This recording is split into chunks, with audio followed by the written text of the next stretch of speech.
Hello, everybody. Welcome to the Tangible Triumph podcast, episode number 5. And we're exploring the different avenues to understand your own philosophy. We got Will and Chris here with Team Tangible, jumping right into it.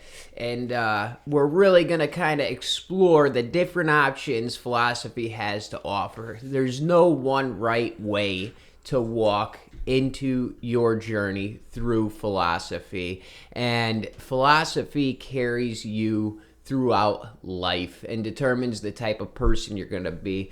Chris, I think our definitions of philosophy differ almost to an extreme point. Oh, yeah. I mean, on some points. Let me read the definition, right, of philosophy. You look it up in the dictionary and it says it's the study of fundamental nature of knowledge, reality, and existence, especially when considered as an academic discipline. Okay? So that's a broad aspect of philosophy, and this is why we're talking about different avenues on to know the reality of your own existence, right? Yeah, well, I mean, and you got to figure we all learn different ways as well. Took the words right out of my mouth.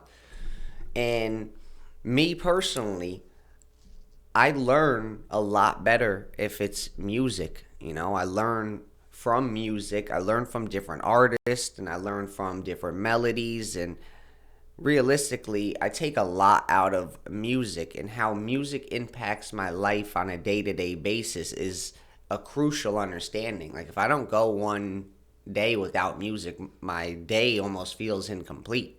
It creates an imbalance. Yeah. In character, and that's kind of what philosophy is supposed to supply a person, is their own understanding and comfort in life. Yeah. And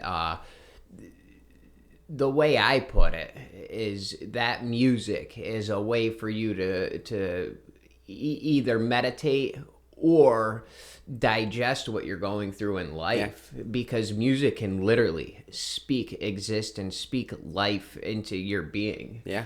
Certain music out there these days is complete gibberish, and I'm a firm believer on the music that you listen to can almost direct your life.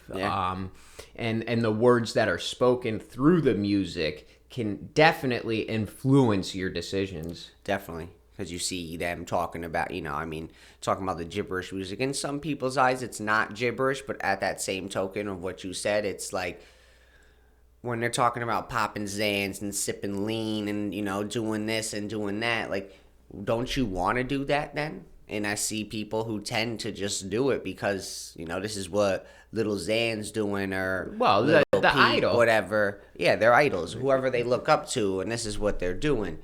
And, artists like, Post Malone, someone that everybody can relate to, is like, we'll talk about real life situations and how he feels, right? And compared to just that mumble rap when they're just talking about nonsense. Well, Post in my Malone, opinion.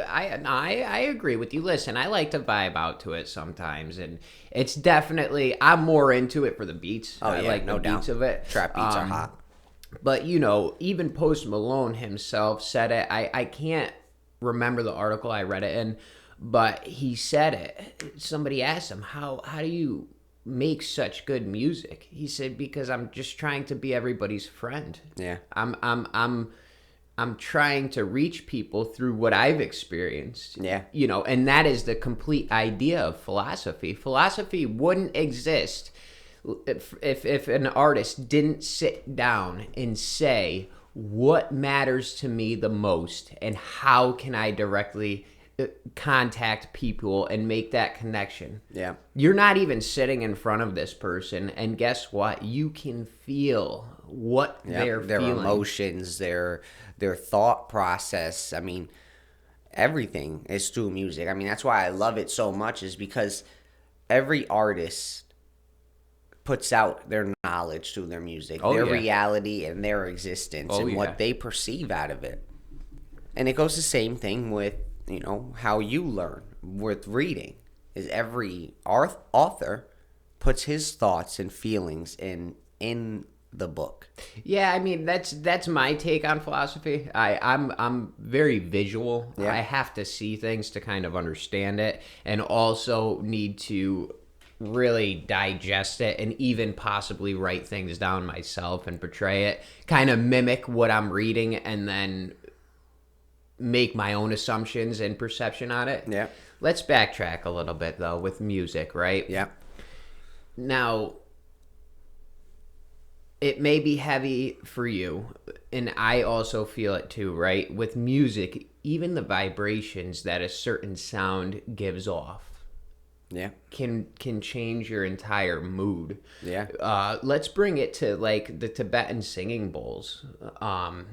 You know, when you're meditating, especially in a monastery, which I did for a while myself, those singing bowls bring harmony into the room. Yeah. You know, you have somebody playing those singing bowls, and the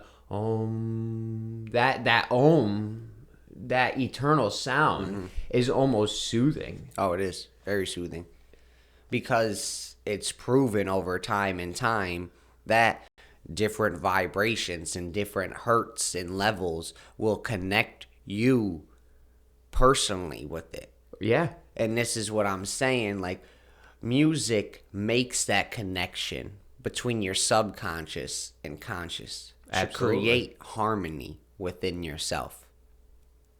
You know, realistically, and that's where the singing bowls come into play. That's where, if you like the violin and you get goosebumps from the violin, that's what it is. It's what your mind is actually pleasing to hear.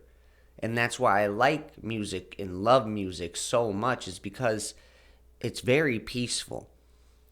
It could be heavy metal, but still the vibrations that come out of it is like, my son loves heavy metal. 5 months Already. old. 5 months old. But it's not that he doesn't understand what's actually going on, but it's the vibration that actually soothes him down. The heavy guitar, that vibration, the heavy bass, that's what keeps him calm. A nice solo riff, Yeah, you know, but- an overplayed Leonard Skinner song or something, And you it'll know. put him to sleep. That's awesome. His favorite song is Whitewash by August Burns Red. Right. And That's amazing. It's a sick song. I mean, if you haven't listened to August Burns Red, go check them out because they're sick. But, you know, I mean, we all have our different tastes in music. But me personally, I love every type of music out there. I can relate to you on that, because even depending on my own personal mood will determine what music I go to first. Yeah, no doubt. And I've been listening to a lot of lo-fi, which is like a mix between jazz and techno, kind of electronic music. And it's just, even on my long rides home from work and stuff, it's that moment for me to drift away. Oh, yeah. And like process what happened today, what's really going on in life, and you can zone out to that music instead of somebody speaking words into your life. You're able to step back and breathe. Yeah, I mean, I do that on my rides home too from work. I put on, it's late night chill ambient. It's a low off or whatever they're called, but they're sick. You know what I mean? And it's just music that's in the background, so I could actually process my thoughts, because sometimes, like, when you listen to music, you're not processing your own thoughts and you're processing the music itself. But it's just like when I'm in a bad mood, I tend to sing more, because singing will bring out that vibration in me to make me connect my subconscious and conscious, so I create the harmony within. And it's basically your own personal way of saying, hey, it's okay. Yeah. Everything's fine. And that's what reading does for me as well. Yeah. When I read literature, actually, when I'm into something, that I like to read nonfiction.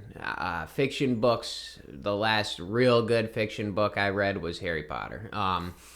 But with nonfiction, if I'm reading something that really piques my interest, I can literally zone out, and an hour goes by, and I'm 50 pages down. Say the book's done. You're like, whoa, yeah, oh my God, what just happened, you know? But on that same token, while I'm reading, I'm taking in the words, but also looking for that underlying symbolism and meaning to what's actually being betrayed through the words of, you know, the author. And it's turning thoughts into reality. Well, when it comes to scriptures and books, and that's all it's about, is how you're gonna. Books are based on books that are based on books that are based on books. Because, you know, I mean, if you look at the Bible, these are stories that were told throughout history and of actual events. And like I said, what we take from that is knowledge and experience out of it. And we create our own, which another author will write down in a book and create his own experience. And I love it because, I mean, I'm not a necessarily good reader, so that's why I tend to sync up with music more, is because music is good for me. And reading, like, I'm not saying it's not good for me, because you have to read. You know, sometimes I'll be listening to a song and I'm just like, I gotta go read these lyrics, because the lyrics, yes, I'm listening to them, but then it takes that extra understanding of looking at them and reading them. But I can't sit down and read a full book, me personally. I mean, and this is why we're talking about using outlets that will help you explore your mind. Well, because again, we all perceive things differently.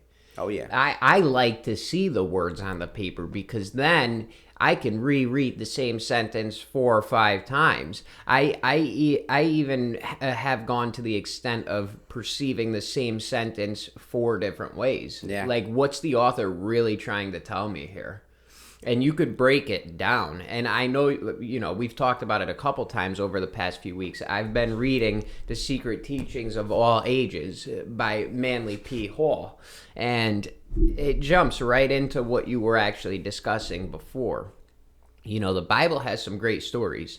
And in this book, it helps you understand where potentially some of those stories could have come from. Yep.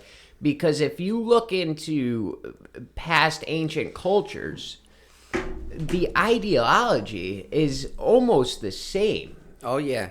You know, there's stories that are told, and they're told in 4 different ways. And there's 4 different characters, and there's 4 different scenarios. But when you really dissect that story, it almost comes together as one piece. Yep. And it's insane. Yep. I'm going to relate that right now to, you ever watch Vantage Point? I have not. Oh, my goodness. Well, we watched it in school. And I actually love this movie because it's a 15-minute movie that, you know, not a 15-minute movie, but it's a 15-minute span of the movie, right? So you got 15 minutes of this huge bomb explosion, but it's about the vantage point, about each individual person and where they stood and how they perceived that event. Gotcha. So on that same thing, it's the same necessarily thing when it comes down to books, and it's how someone perceived it in that moment. Which is different for everybody. Each vantage point, right? So that's what's cool about reading and everything. Because, like, yeah, we could talk about one event, but 12 authors could make a book about it, and you're going to get 12 different experiences every single time. Well, dude, listen, that really ties into life. That's life itself. That's the eternal living. That's the spirit we all talk about. Yeah. Is that when you're living your own moment, you're taking things in and using your own perception. That's why people resonate with different things. Yeah. I think we all tend to forget that we're all different. Why do you think everybody says, like, you know, take a step back? Put yourself in my shoes. Put yourself in my shoes. Use different vantage points. Which you have to perceive. to. Oh, yeah. You have to, and even when it comes down to learning, listen, philosophy can help you understand who you are as a person, and then furthermore down the line can also help determine who you connect with, why you connect with them, what you're doing with yourself. Where are you going? It can help you set your goals. And bottom line, it portrays in your everyday life and your approach to the cycle of life. What do you do when you wake up? Who are you? What are you doing with yourself? How do you hold yourself as a man? How do you hold yourself as a woman? How do you hold yourself as a being here? Who are you at work? What leadership skills? This dives into the rabbit hole that we discuss on a weekly basis of our different topics. Yep. Philosophy is such a broad subject Yep. that me and you both understand our own philosophy. Definitely. And then guess what? We've exaggerated that understanding to also connect with each other on different pages to come to the same conclusion. Mm-hmm. Our discussions always end on the same note. You listen to music and I read, and we gain the same knowledge. But all rivers lead to the same That's ocean. it, yes. And just don't swim upstream, right? That's you know, it. like I said, it always comes to the same understanding of that. Of no matter what, I'm one river, he's one river, but we're leading to the same ocean. We all have the same end game, right? Yeah. The same end game is us being 6 feet down. So when it comes down to it, I'm not looking at the end game, and I'm looking for the now. I'm looking how to create an existence and how to, you know, like I said, just like philosophy, I'm looking to know reality and its existence by asking questions from an academic's, you know, discipline, and that's the whole aspect of philosophy. So it's just about, like I said, utilizing your tools that, you know, God made you with to seek out all that, to become who you are and to become a better person or so on and so forth. Like, we're all made differently, right? Yeah. I mean, yes, we have genetics and it passes down from trait to trait, person to person, you know, father from grandfather, so on and so forth. But you're still an individual.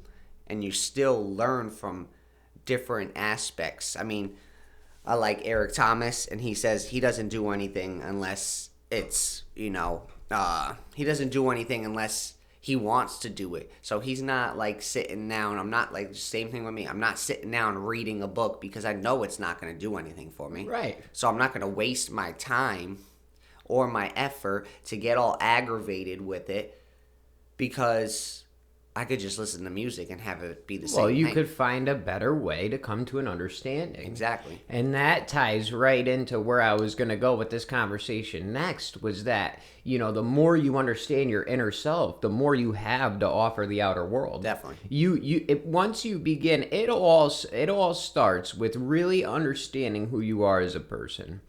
And when you narrow that down, you can take your philosophy and turn it into a tool to pull apart the world around you. So, for example, if you don't like to be outdoors, you're not going to go outdoors. Yep. So what inside can you do?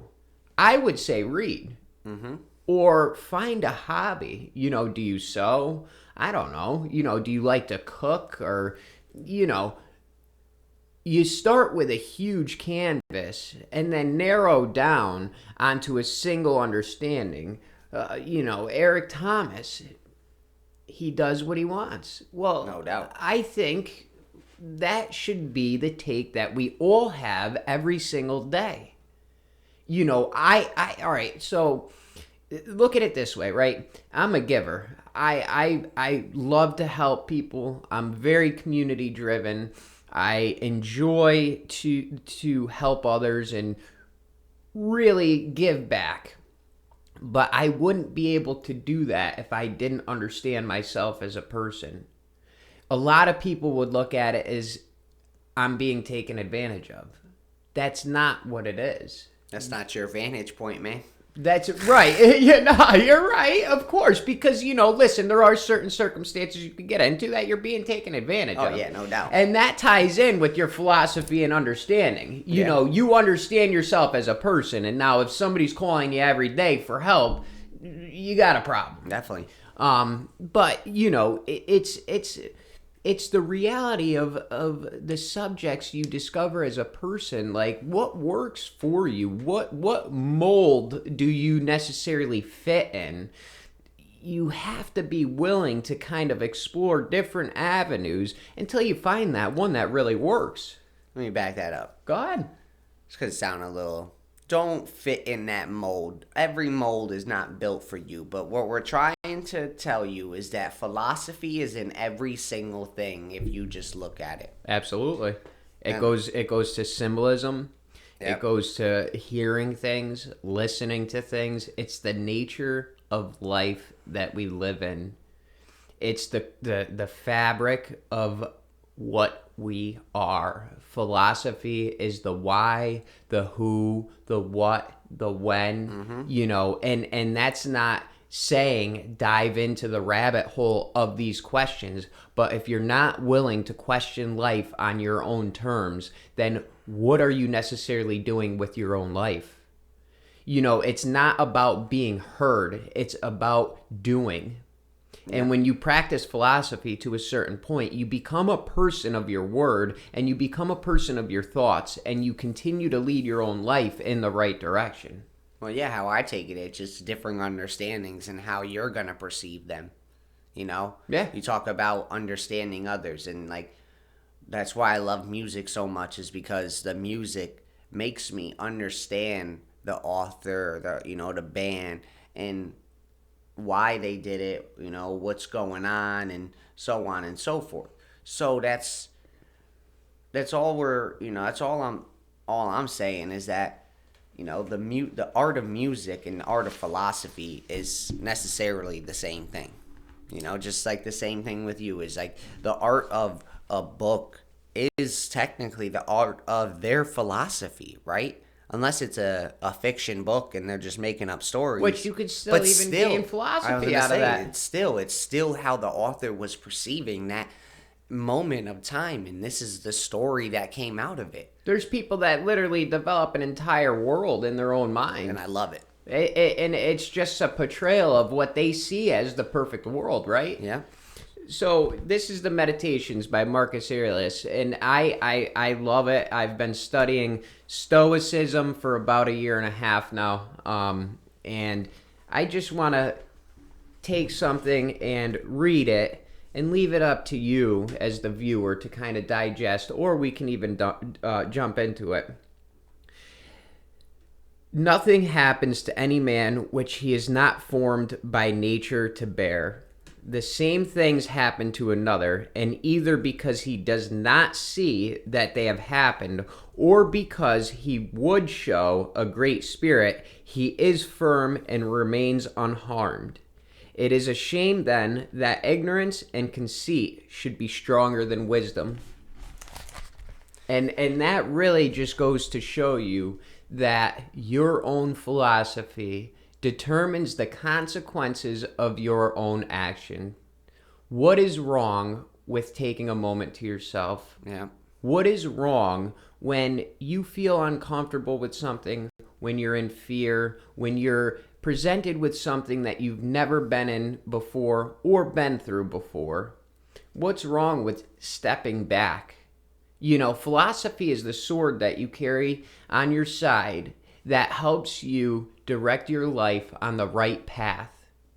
It gives you a moment to step back and use your experiences and not prejudge a situation, but make the situation what it is supposed to be.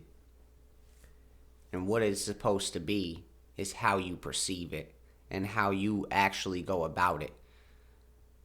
Remember, we're replacing that why with the how and the what. So when it comes down to it, how you're going to perceive things is, like I said, how are you going to do it? Right. How? Don't ask why and ask how, but ask why first. But then, how did it get to that moment? and what it took to get to that moment. And now, just tie this in. When you're a student of philosophy, right? And this is Seneca, and he was also a great writer. These are all Stoic authors, Yeah. and they were from Roman times. And I'm not even gonna submit myself and say everything they write is a fact or true. But he asks a question in this book, and it says, "Can anything be more idiotic than certain people who boast of their foresight?" All right, yeah. Hindsight is 20/20 every single time. I could have. I should have. Mm-hmm. It could have possibly went better. I'm just here to tell you that philosophy offers you a chance to not have those thoughts. When you already predetermine your actions, you're going to make the wrong action, because guess what? Time is just a fabrication of society as a whole. We're only living in this moment. Time is just a way for me to schedule myself and make sure I show up on time. Exactly.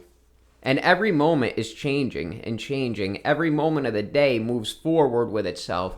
And you need to approach every moment with your sort of philosophy. Just digest what's going on. Yeah, stay in sync. This is what I have written down. Keep, how music just like will keep me in sync. Yeah. I relate it to work. We had music going on yesterday, and I'm over at the breading table, and I'm just cranking out this chicken because I'm in sync with the beats, and I'm in sync. And this is why I love music, because it almost will create a harmony of everybody just being on the same level. So I know some people don't like certain music, so you got to find the balance and the understanding of every single person. But when it comes down to it, we put Michael Jackson on in the kitchen, and I'm telling you, the kitchen pumps out just numbers. Beat it. Yeah, beat it. It's just that, anything, it comes down to keeping you in sync, and it will keep your mind, keep thinking, and keep going. And it's tranquility. In my understanding. It's existence. Yeah. The music helps everybody in the room understand that we're all here together. Yeah, we've had music for years on years, ever since the beginning of existence. Somebody banged on some rocks and made some beats with it. I'm gonna tell you that much. If you look at the study of philosophy and ancient mysteries and all of that good stuff, science, art, music, they really break it down into, doctors. Everybody's their own philosopher within their own mind, especially once you find something that you like. Philosophy isn't about understanding everything. Philosophy is about understanding what you enjoy. Yeah. And it's just, for instance, the music brings in that vibration. You understand the music, so you could put that perfect song on that gets everybody on the same page and ready to rock and roll. Oh yeah. Rest in peace, Bill Weathers, by the way. If anyone hasn't God bless. Seen him, I'm kind of not devastated. He's an old man, 81 years old, but Bill Weathers, our shop song. Yeah. If you don't know, we both actually went to the same high school, the technical high school, which is, I would recommend everybody go through a technical high school. Absolutely. Besides a regular high school. Unless you want to be a doctor or something of extreme schooling. Yep. Because in life, the trade school has definitely made me a better person, because I know how to do more with my hands and my knowledge and just whatever. It was the same school experience, but it was a little bit different. But what it breaks down to is that our shop song was Lean on Me by Bill Weathers. And it had all our shop. We would come together and sing this song as a team. And this is everybody. This was, from the most popular kids to the least popular kids. We would all come together and sing this song. It didn't matter. It didn't matter. You were just coming together and making sure that things moved into the right direction. Yeah. You were setting the tone for the day, or you were setting the tone to end the day. Listen, bad shit happened this morning, but let's sing this song. Bad shit happened, and then someone would be like, lean on me. Yeah. And then you'd be like, oh, we'll all be singing the song now. And it was just that's what music does. It just I love it so much because like everybody comes together like with the concerts and but we're backtracking to the beginning of the episode on how we talked about like garbage music. In our opinion it's garbage music, but I went to a DJ Khaled concert. Yeah. And this dude's preaching peace, love, happiness, and we should all be in sync with each other. Dude, I lost my phone. I had it sitting on my lap. I got up from the seat. Guess what? My phone got stolen that night. Right. And this is like what I'm saying. It's just like, I take it like I was really digging what he was saying. But now you had 10,000 people in the room and half of them didn't even understand that. Right. Well, yeah, because that's not the message the music's portraying. Like, you saw the phone, you picked up my phone, and you saw my baby calling. You should have answered it and been like, hey, I got your phone. But yeah. nah, you decided to steal it and take pictures and, do your thing. Almost to a point where I was about to go up to Massachusetts to find this guy. Just to be like, can I have my phone back? You obviously didn't turn off I think you have it. I knew he had it. He took pictures and like left his location on and all this stuff. Man. It was funny. But I'm not that type of person to go and create a conflict that just, it was, It's a phone. It's $1,000 wasted, whatever. I had the phone for like 2 weeks. I was pissed. Oh, man. I was pissed. But, I had to get another one, right? Oh, yeah, of course. But it's just awesome how like these concerts bring people together that are, like-minded. I mean, not necessarily like-minded, but we find the connection through the same artist and the same music. There's nothing like being at a festival, dubstep or, whatever, country, dubstep, it could be anything. But there's nothing like it. Yeah. Because when you're in that moment and you feel the page that everybody is on, we're all here for the same reason. We want to hear the good music and we want to just vibe out and really connect with each other. Yeah. There's no skin color, there's no race, there's none of that. None of that bullshit plays. We talk about how much you love the artist and how much, it helped you grow to become the person that you are. Because even music and for me books, they help you through the toughest times. What's help your favorite you reconnect. Book? My favorite book, that's a hard question to answer. That's a hard question. Yeah, because throughout my experiences with reading, I've evolved through each book that I've read. Yeah. So there's not really a particularly favorite that I have.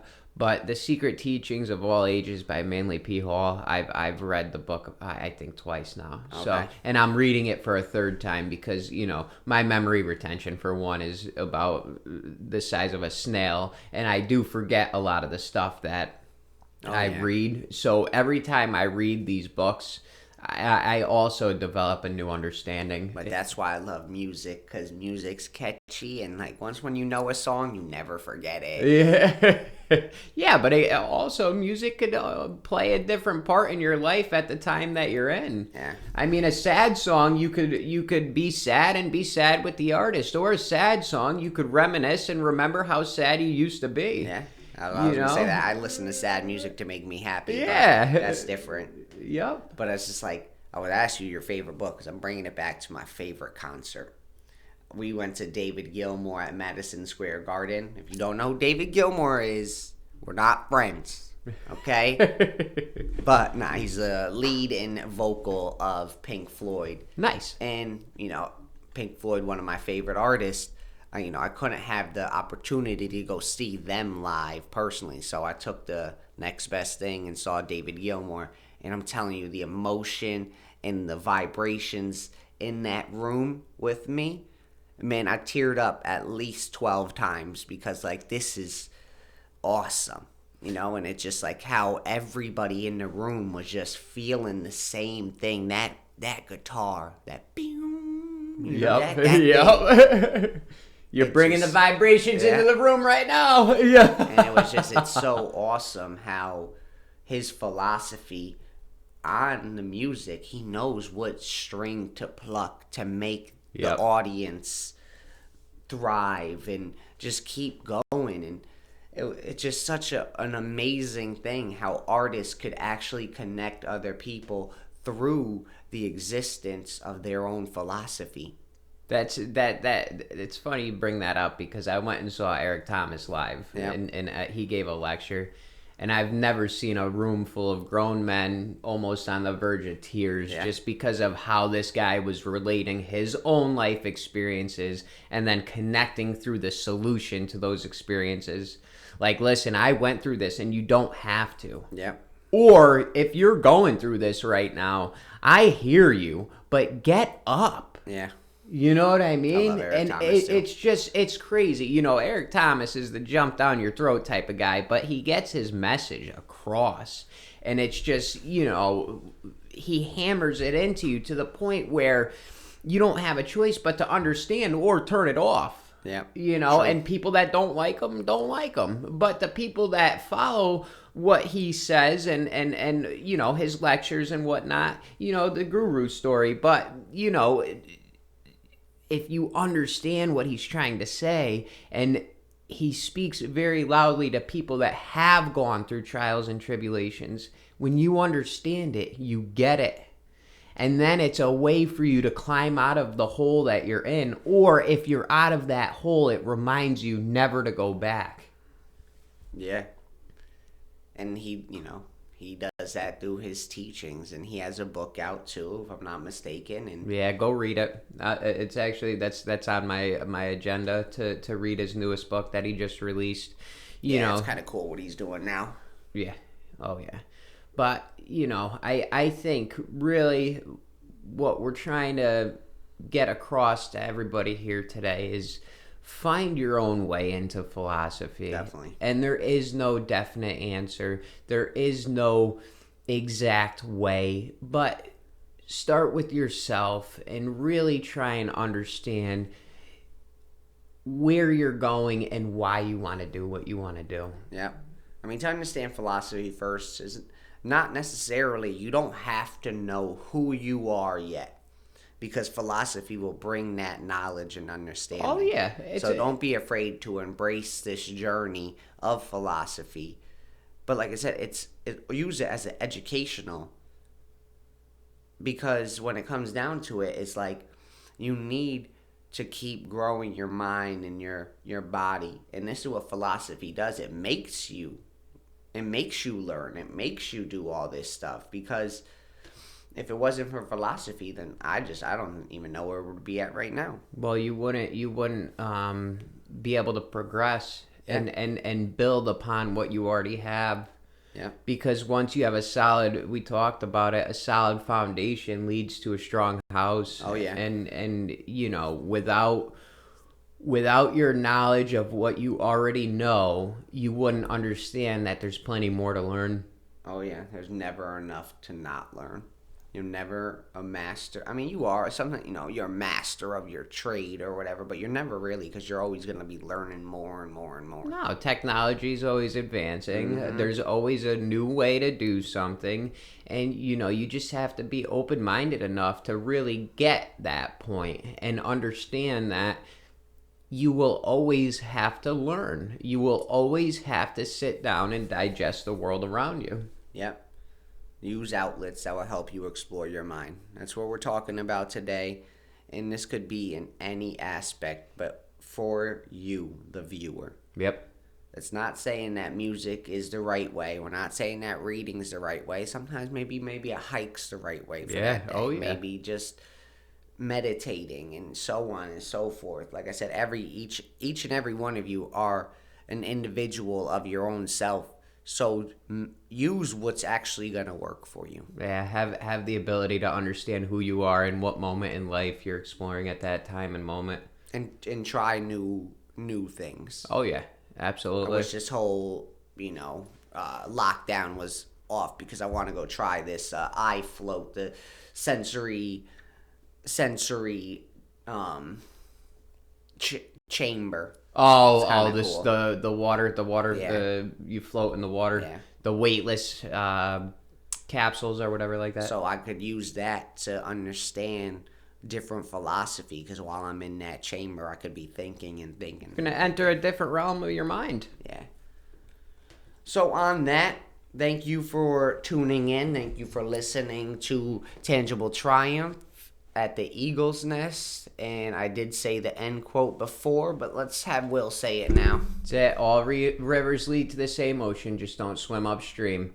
Have a great week, everybody. Peace out, y'all. Peace.